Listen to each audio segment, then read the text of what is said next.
He dragged me through an inferno, then married me, but when I was 8 months pregnant, he stood before the cameras and accused me of perjury while the victim opposite him was Chloe, the one that got away he cherished in his heart.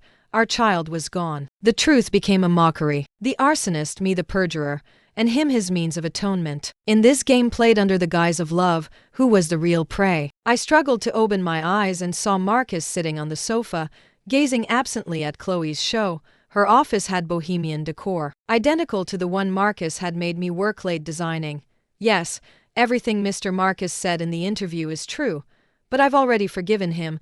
I've written a formal statement of forgiveness and don't intend to pursue the past mistake. After all, Mr. Marcus suffered from schizophrenia due to academic pressure back then and couldn't control his actions. I reached out towards his back. Marcus turned off his tablet and walked over, his eyes red. Before, I would have thought he was worried about me, but now I understood. The dampness in his eyes was from being moved by Chloe's forgiveness. My voice was hoarse. What about the baby? Marcus shook his head grimly.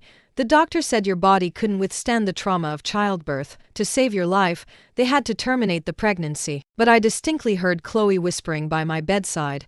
She said Marcus had been begging and repenting to her every day all these years. To help her gain fame, he'd arranged this exclusive interview, even if it meant destroying his reputation. He also had the doctor switch out the sperm and eggs in my IVF embryo, making me a surrogate for her and her husband. But the person who hurt Chloe that year wasn't Marcus at all. He had merely happened to be drunk and unconscious at the crime scene. Why didn't he believe me? If you were the rapist, then who was the one who set my house on fire for revenge? Marcus sighed. That was just an accident. Maybe you forgot to turn off the stove and ignited the kitchen yourself, and you just imagined a perpetrator to escape your guilt. No, that's not true. Tears streamed down my face. I clearly remembered it was my sister Lily's birthday that day. Eleanor was in the kitchen making our favorite barbecue ribs. Henry and Lily were dancing in the living room in Peppa costumes. I left amidst the laughter to pick up the cake. As the elevator doors closed, a dark figure flashed in the stairwell across the hall. I didn't think much of it then, but when I returned from across the street, I found our home already engulfed in flames, after rushing into the fire. I clearly saw a line of words written in water on the wall. You testify, you pay the price. In this life, I had only testified for one person, and that was Marcus. Those words burned away with the fire, but the perpetrator's malice was already seared into my heart. You promised me you'd catch the killer. You promised me. I woke up in the hospital, my body wrapped like a mummy, yet I insisted on being discharged to find the killer and get revenge. Marcus knelt before me and swore an oath. Don't worry. I will absolutely not let the real culprit get away with it. With his encouragement, I endured excruciating treatments, undergoing skin grafts and plastic surgery to re-enter society. He opened a biotech company and created the advanced crime tracking software for me. For years, I watched the software's progress bar daily, waiting for the real killer's information to appear on the screen, but in the end, he didn't even believe such a person existed. You lied to me. You've been lying to me all along. I sobbed hysterically, trying to grab his hand. Marcus avoided me, a flicker of impatience in his eyes. Grace, you need to see a therapist. Since I married Marcus, I had never heard Chloe's name from him, but now, from the overwhelming reports, I learned that all these years he had not only paid for Chloe's family's living expenses and sent her to a prestigious East University, but after we married, he often used business trips as an excuse to go abroad to find her and handle her daily affairs. He called these actions atonement. No matter how many times I recounted the truth of that year, Marcus wouldn't believe me, insisting I was hallucinating from the immense trauma. After being discharged, he took me to a private therapy office. At that moment, I suddenly realized Marcus was not just my husband, but also my sole guardian. If he had me committed to a hospital on the grounds of mental illness, I would truly never see the light of day again. I secretly wrote a cry for help, hoping the therapist could prove I wasn't imagining things, and asked him to call the police to help me find my child. Even if that child wasn't biologically mine, it was a baby I had struggled countless times for and carried for 8 months. I couldn't let someone take her away so easily. The therapist's name was Daniel. The poster introduced him as a renowned psychologist who had returned from abroad.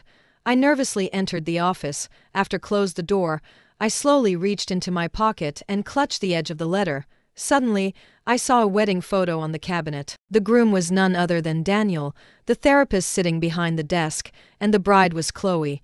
My blood ran cold as I looked at the therapist. "You're Chloe's husband." Daniel's face softened into a gentle smile. "That's right, but don't worry. Even though the whole world is blaming you for the wrongs committed against my wife, I am a doctor, and I will always stand by my patients." He brought me a steaming cup of coffee, but I dared not touch it. The letter in my pocket was drenched with cold sweat.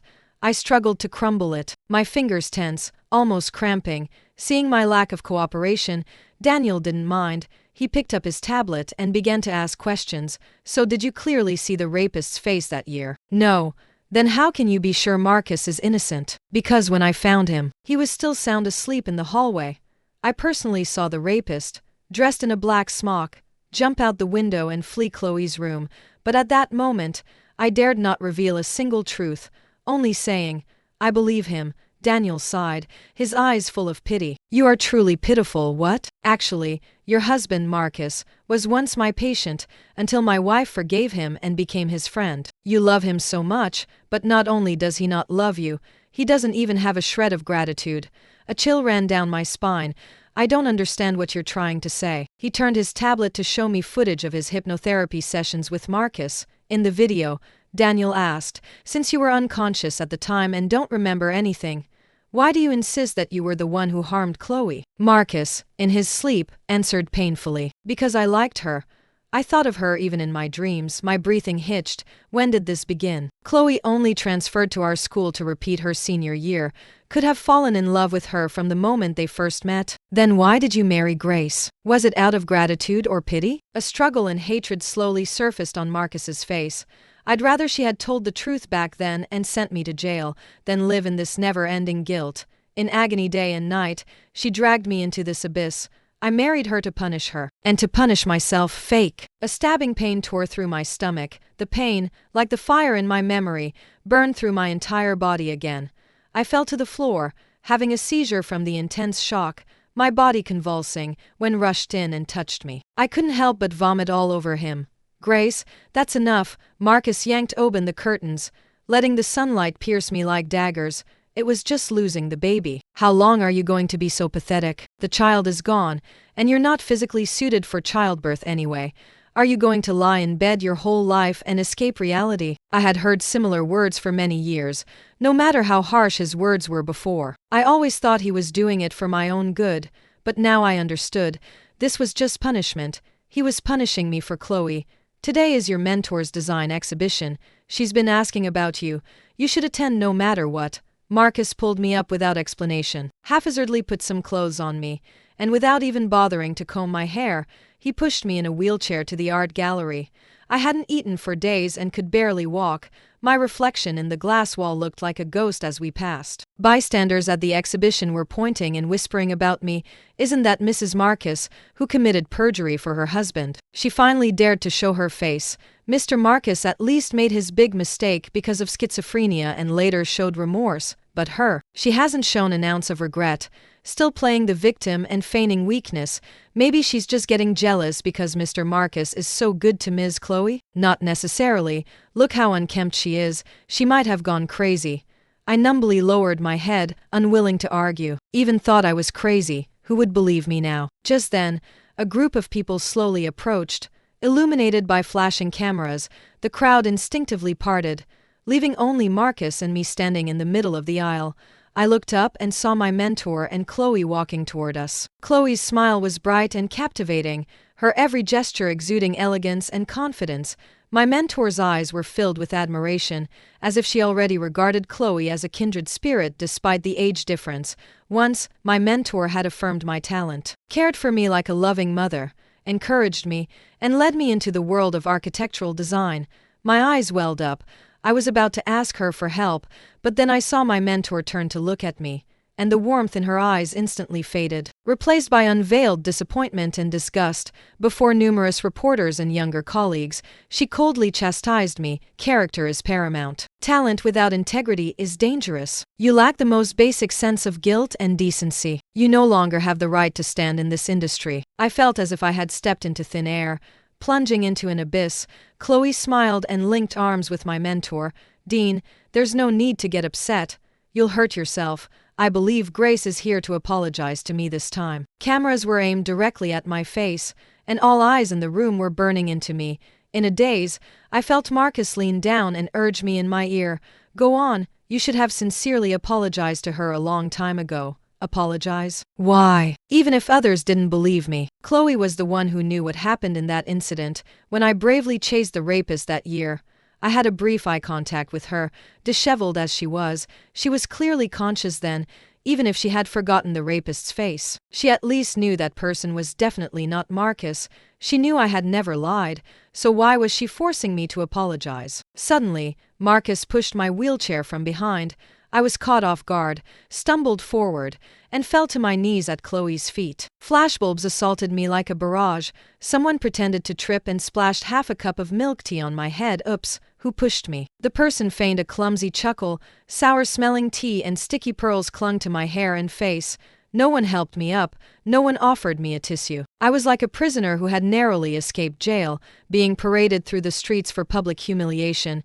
If I said one wrong word, the enraged public would stone me to death right there. I'm sorry. Under's resolute demeanor, Under's arrogant gaze, under my mentor's indifferent eyes. I spoke, trembling.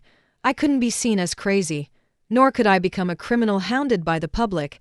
I had to escape. I had to escape from Marcus. I had to escape this absurd and unjust world. To find my own truth. I'm sorry. I slammed my head against the floor. I'm sorry. Again. Ah, it's blood. Again and again, my body seemed to feel no pain, because my heart hurt more, so much blood. Before losing consciousness, Marcus pulled me into his arms, anxiously calling my name. Grace, Grace. When we were little, Marcus's parents forced him into tutoring sessions and wouldn't feed him if he didn't do well on tests. Whenever he would tap on my window with a hanger and call out, "Grace, Grace," I would hang the dinner I had secretly hidden on a hanger and pass it to him, and we would smile at each other. When I lost my loved ones and was overwhelmed with grief in the hospital room, he would gently encourage me. "Grace, keep going. We can do this." When my IVF attempts failed and his parents scorned and mocked me, he would tell them, "Grace is my wife. It's none of your business." But now, hearing Marcus call my name only filled me with fear and trembling. I was wrong. It was my fault. Please, let me go. Chloe became an overnight sensation thanks to an old scandal, and her reputation grew. The footage of me kneeling and begging her was edited into meme compilation sites, making me a widespread public ridicule. The architecture firm expelled me, and even the architectural awards I had won were publicly revoked by the organizers. I tried to call my mentor to explain, but found my number had been blocked. Nowhere left to go, isolated and abandoned. I cried myself out in the bathroom. After calming down, I printed out a copy of the divorce papers and forged Marcus's signature. A mandatory waiting period for divorce passed quickly. Marcus returned from a business reception with Chloe. His clothes, as usual, reeked of her perfume. He didn't even try to hide it. I placed the papers in front of him. Marcus glanced at them, rubbing the bridge of his nose wearily. "It's been so long. Are you still blaming me?" I shook my head. "I'm not blaming you. I just want to set you free. After the divorce, you can openly pursue Chloe. She'll divorce her husband for you eventually." "I won't be with her," he interrupted. "I'm not good enough for her. You're not good enough for her. But you're good enough for me. Am I some lowly trash can, only fit to pick up others' discarded refuse?" The tragic thing was, I didn't dare to mock him. I could only humble myself and plead, "I've already admitted my mistake to Chloe, and she said she's forgiven me. How much longer are you going to punish me?" Marcus's tone suddenly grew stern. "I'm not punishing you. I'm helping you do the right thing. If you make a mistake, you must atone. Only then can you have a clear conscience. What mistake did I even make? Even if I truly committed a colossal mistake, the law should be the one to punish me. What right did he have to presumptuously sacrifice my dignity and my uterus?" Suppressing my tears, I followed his words, "But I still feel guilty. Only by divorcing you can I forgive myself." Marcus stared at me intently, then shook his head and let out a soft chuckle. "You're so good at forging signatures. If you really wanted to leave, you could have done so silently. Why play hard to get?" I trembled as I spoke my true purpose. "I want the advanced crime tracking software you designed. The house, the car, the money, none of it mattered. I could even give up the child. I admitted I couldn't contend with Chloe. I surrendered. Now, all I wanted was to risk this broken life to find the perpetrator and avenge Henry. Eleanor and Lily, Marcus turned and handed me a USB drive. I'm going to take a shower, make yourself at home. He walked into the bathroom without looking back. I clutched the USB drive tightly, and amidst the sound of running water, I left the home I had lived in for 7 years. After lying in a hotel for a long time, just as I was about to fall asleep, my cell phone suddenly rang. I hesitated before answering. Marcus's voice was cold. Where did you go? We're already divorced. I didn't take your money. I've left you all my savings from these years as compensation for the software's copyright, please. Don't look for me anymore. Are you serious? How will you live without me? You have nothing but me, but my becoming nothing was also thanks to you. I hung up the phone, took out the SIM card, and flushed it down the toilet, watching the swirling water. The last shred of lingering attachment in my heart was finally washed away. The next day, I found a tech company and asked a sales representative to verify the crime tracking software Marcus designed for me. Its essence was a handwriting analysis software. The arsonist had left no DNA or footprints that year. The only clue was the warning I alone had seen. You testify, you pay the price. I practiced writing that sentence every day until it was identical to my memory. Marcus said this software could automatically track scanned documents transmitted across the internet, and by finding a matching handwriting, it could pinpoint the perpetrator. This was my only hope now. I only had enough money for a month's living expenses, so after leaving the software, I started looking for work. Architectural firms heard my name and shook their heads, refusing me without even looking at my resume.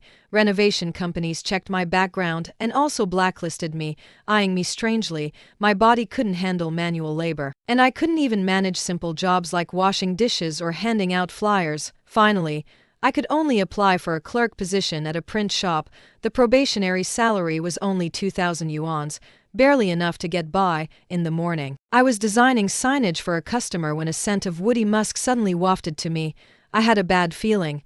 I looked up and saw Marcus. His hair was disheveled, his tie undone, and a sheen of sweat covered his cheeks. He looked quite disheveled. He quickly walked over and grabbed my wrist. Why haven't you been home these past few days? Now, closer to him, the perfume on him was even stronger. It was Chloe's usual perfume. First thing in the morning, he reeked of that woman, and his clothes didn't seem to have been changed. It seemed they had finally spent the night together. I smiled bitterly. That's not my home. I haven't had a home for a long time. My home had vanished in that fire. He had pretended to be family and accompanied me through the hardest years. Yet he was also the one who pushed me into an even deeper abyss. Marcus frowned in displeasure. I didn't agree to the divorce. The signature on the contract is forged by you. It isn't valid, but I don't love you anymore, and you never loved me. What's the point of us staying together? Shock and innocence registered on his face. He seemed about to explain, when 2 cell phones rang simultaneously, breaking the suffocating atmosphere. When did you change your number? Why didn't you tell me? Marcus tightened his grip on my fingers. I painfully pulled away. That's none of your business. I answered the call from the tech company. The representative had already analyzed the software for me. Ma'am, how much did you pay for this software? You've been scammed. It doesn't have the function to crack cloud storage. It's impossible to get scanned documents from the internet with it. My head exploded. Even this was a lie. I looked at Marcus in disbelief. Just then, he also answered his phone. It was on speaker. Chloe's voice came from the cell phone speaker. Mr. Marcus, have you thought about my proposal from this morning? Grace is a viral topic right now. If we can report on her house fire, my show will definitely reach new heights. It's not too much trouble. You just need to give me some photos of her burn treatment from that year and record a few videos of her crying while reminiscing about her family. I'll take care of the rest. This is an opportunity not to be missed. I'm busy right now. We'll talk later. Marcus quickly hung up. I looked at Marcus as if he were a cruel joke. You came here for this? No. He frowned. I didn't agree to her. If you don't like it, you can refuse. Don't look at me like that. I dropped the cynical and pathetic smile from my face, as was about to say something else. I stepped forward and slapped him hard. Liar. He turned his head, seeming stunned. The biggest regret of my life is meeting you. All my misfortunes began because of you. Yet you took advantage of my love and used me as a tool for your atonement. I'm a person. I have dignity. I'm not your accessory. You have no right to decide anything for me. Marcus's cheeks flushed, and a trace of panic appeared in his eyes. I won't let Chloe do that show. Don't be like this. It's too late. I slowly backed away until my lower back rested against the edge of the office desk. If I could run out right now and get hit by a car, reborn back to the day Chloe was raped, I would never testify for you again. You liked her so much. You even thought of her in your dreams. You must have really wished you were the one who slept with her that day, didn't you? If I hadn't told the truth, you would have had your wish granted, and that criminal wouldn't have targeted me, and Henry, Eleanor, and Lily wouldn't have died so horribly. You knew how much I cared about them, so how could you trick me with a fake software? All these years. Every time I stared at the software's progress bar, praying for the results to come quickly. How did he truly view me? Did he think I was stupid, ridiculous? Marcus frowned and walked towards me. That's not it. Your will to live was too weak then. I just wanted to find a reason for you to survive, Grace. I frantically grabbed the stapler, glue, and scissors from the desk and threw them at him. Don't come near me. You smell disgusting. Stay away from me. The stapler cut Marcus's forehead, and blood streamed down. He stood motionless, just staring at me with those deep, dark eyes. I'm not sick. I'm not crazy. I haven't lost my memory. And I haven't lied. If you don't believe me, you're no different from the killer who murdered my entire family. I'll hate you forever and curse you to rot in hell. Marcus's eyes widened, his expression bewildered. I pointed to the door. Get out. Don't bother me at work anymore. Grace. Don't call my name. I covered my ears.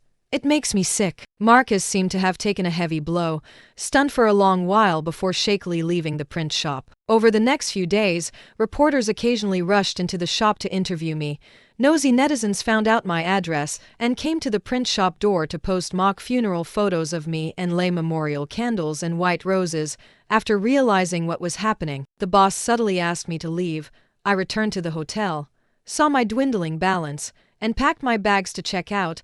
The front desk clerk informed me that my room fee had already been prepaid and offered to upgrade my room. I didn't want to accept unexplainable charity. No, thank you. Please refund the money. Seeing my insistence on leaving, the clerk quickly made a call, then chased after me, her face anxious. Mrs. Marcus, please wait. Your husband paid the room fee, and he'll be here soon. I replied indifferently. My last name is Tang. I'm no one's wife. I returned to my childhood home. The old building had not been demolished, as if forgotten by time. The house still retained its original appearance after the fire that year. The charred marks on the walls silently recounted the tragedy of that disaster. I sat by the wall, looking at the remains of the furniture across from me, breathing in the suffocating smell of decay in the air. Tears silently slipped down my face. Henry, Eleanor, Lily, I miss you so much. I miss you dearly. Suddenly, a series of knocks broke my thoughts. Ms. Grace, it was Chloe's voice. I felt as if I heard a wolf's howl in a dark forest. Every cell in my body became alert. Faint footsteps came from outside the door, indicating she wasn't alone. Ms. Grace, I know you're in there. Are you returning to the fire scene out of guilt for your parents and sister? Chloe's tone was gentle but false, like a carnivorous plant emitting an enticing fragrance. So many years have passed since that incident.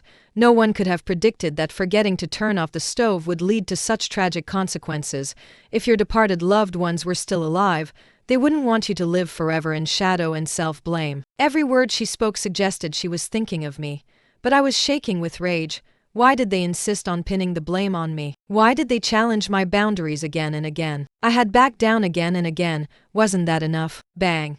Bang. Bang. Someone else was banging rudely on the door, as if to turn this already shattered home into ruins. What are you doing here? Get out. All of you. Marcus's roar suddenly cut through the unpleasant commotion outside the door. After a moment of argument and commotion, Chloe ordered, "Stop filming for now, all of you. Go downstairs and wait for me." The photographers and staff seemed to leave grudgingly. Chloe's tone became seductive and alluring. "Mr. Marcus, I'm not doing this show entirely for myself. I also want to help Grace face reality. It would be good for her condition enough. You've already gotten what you wanted. Stop bothering her." Chloe paused, her voice turning cold. "Are you sure you want to be so harsh with me? Have you forgotten what you once did to me? I'm the one who was wrong. She doesn't owe you anything now." Marcus's tone grew even colder. "If you insist on doing this interview, I'll pull all my advertising sponsorships. You'll regret this," Chloe threatened then.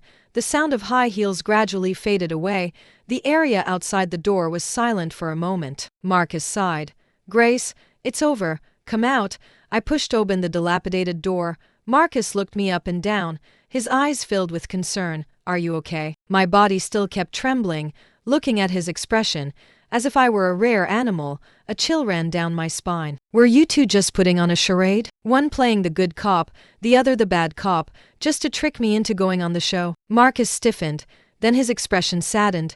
"Do you really have to think that of me? Do you truly believe I have no bottom line?" I pulled up the hem of my shirt, revealing the faded scars on my abdomen.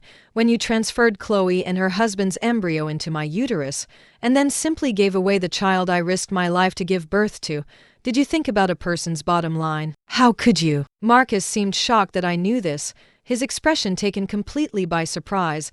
"I can explain." I shook my head with a bitter laugh. "Never mind. It doesn't matter anymore." I was numb to his betrayal and manipulation. With no expectations, there would be no more hurt. "More than an explanation. I need money right now. Prove whatever bottom line you claim to have for me with money." Chloe's provocation made me realize one thing: if I ran, I'd get beaten down. I had nothing left to lose, since I was a viral topic. Why not use this notoriety to my advantage? I would find reporters to break the news, reveal the truth about the fire, and leverage the attention to find witnesses to the arson. All of this required money to arrange. Hearing this, Marcus took a premium credit card from his wallet. "The password is..." He suddenly remembered something, quickly withdrew the card, and took out his cell phone to transfer money instead. I already knew his password, but only now did I truly understand. "It's the date Chloe transferred to our school, isn't it?" A deep regret appeared on Marcus's face. "That's all in the past. I have no lingering feelings for her anymore. I just forgot to change the password." He then took out a key. "I won't be returning to the house for now. You can stay there, and I'll have my lawyer transfer the company shares to your name. I don't mean to split assets. I hope you can change your mind." As I took the key, Marcus gripped my hand, speaking earnestly. "Grace, I'm used to having you by my side. Don't leave me." I felt no emotion. My mind only kept flashing back to the scene of him pushing me out of the wheelchair. "But I don't trust you anymore." A huge sum of money appeared in my account, hundreds of times more than I had earned combined over years of work. I didn't care whether Marcus was trying to compensate me or genuinely win me over. I swiftly contacted the most renowned online media outlet in the area, paid a sponsorship fee, and arranged for a live broadcast. The broadcast time coincided exactly with Chloe's interview program. Before I even spoke, the viewer count had already surged to the top of the platform.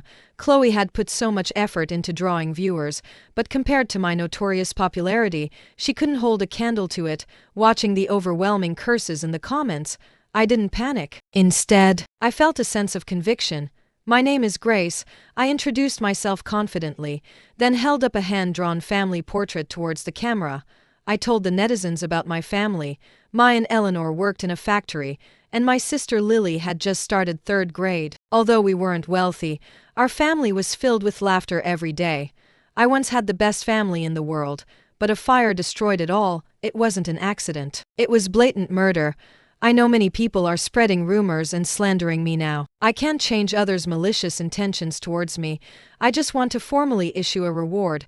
Anyone who can identify this handwriting or provide clues related to the perpetrator will immediately receive a corresponding reward. I displayed the perpetrator's warning on the screen and announced the reward amount. Netizens passionately flooded the comments. Someone asked why the perpetrator wrote that sentence. I didn't hide anything, because I once witnessed the perpetrator rape a girl. The rapist was not my ex-husband, and I never committed perjury. I still remember the criminal's clothing and appearance from that time. If anyone is willing to investigate, they will surely find other witnesses to prove I haven't lied. I also revealed a few sketches of the rapist's back. I had given these drawings to Marcus when I was undergoing burn treatment. He promised to follow up, but it all came to nothing now. Thinking back, he was just brushing me off and never did anything at all. The live broadcast sparked a nationwide discussion. Chloe's fans and online trolls cursed me, accusing me of putting on a show, but I didn't care. I sifted through the numerous incoming messages for usable clues and suddenly found a photograph. The background of the photo was the hotel where we stayed during our graduation trip that year, which was also the scene of the rape case. The sender was a photographer who had been staying at the hotel at the time of the incident.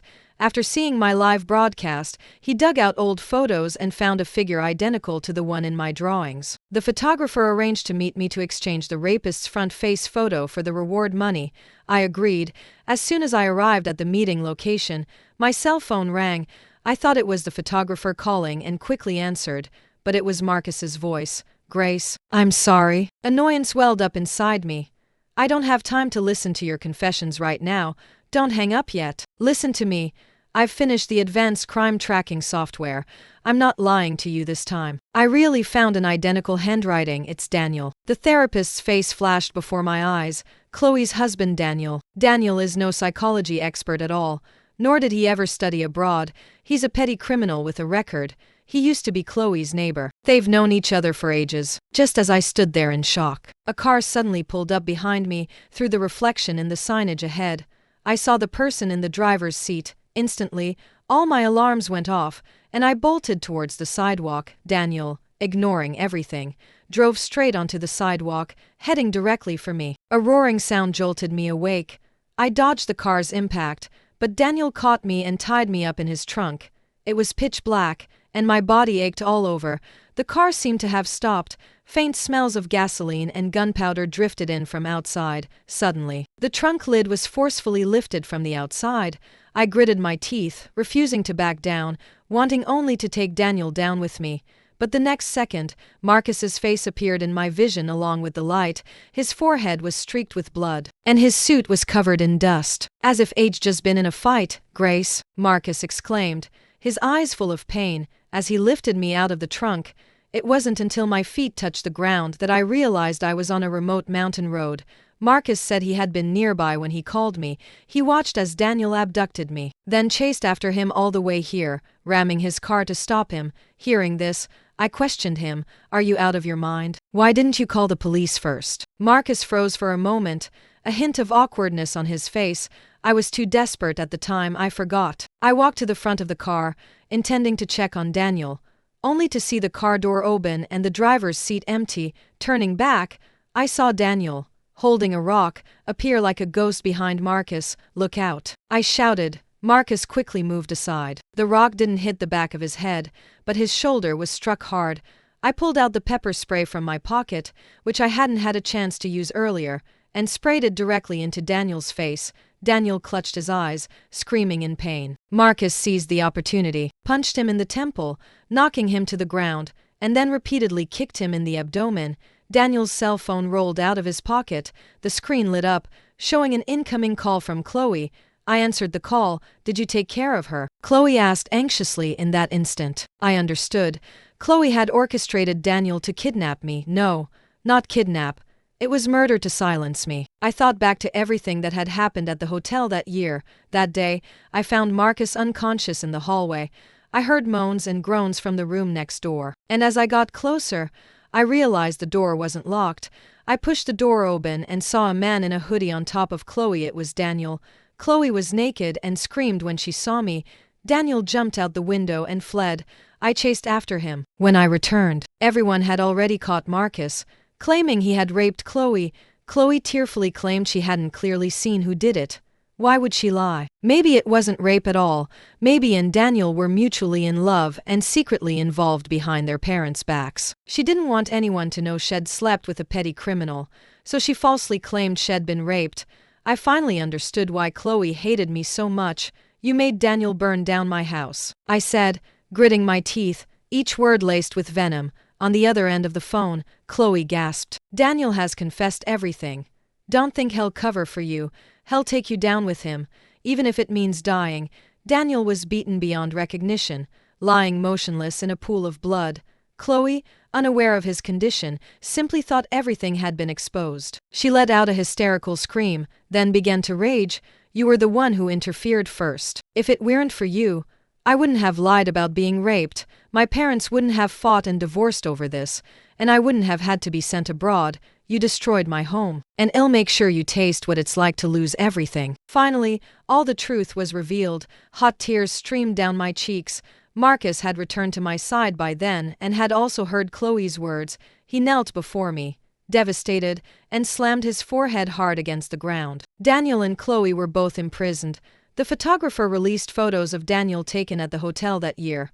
After seeing the photos, an old neighbor recalled seeing Daniel entering and exiting my apartment building before the fire at my house. Nearby vendors also confirmed he had purchased alcohol and a lighter on the day of the incident. Faced with overwhelming evidence, Daniel confessed. Chloe, however, refused to confess and even asked to see me.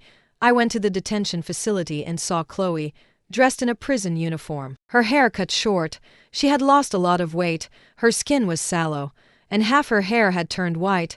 Her eyes gleamed with terror and madness. "You have to help me, you can't let me die here.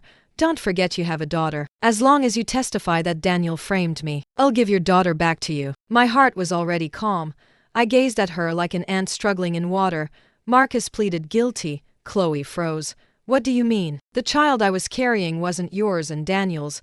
The daughter you saw was born through a surrogate he found." When suggested replacing the IVF embryo, Marcus outwardly agreed, but inwardly he was unwilling. He found a surrogate through an unlicensed agency and had their IVF embryo implanted, and the baby I was carrying was, from the very beginning, mine and Marcus's. The child had truly been miscarried.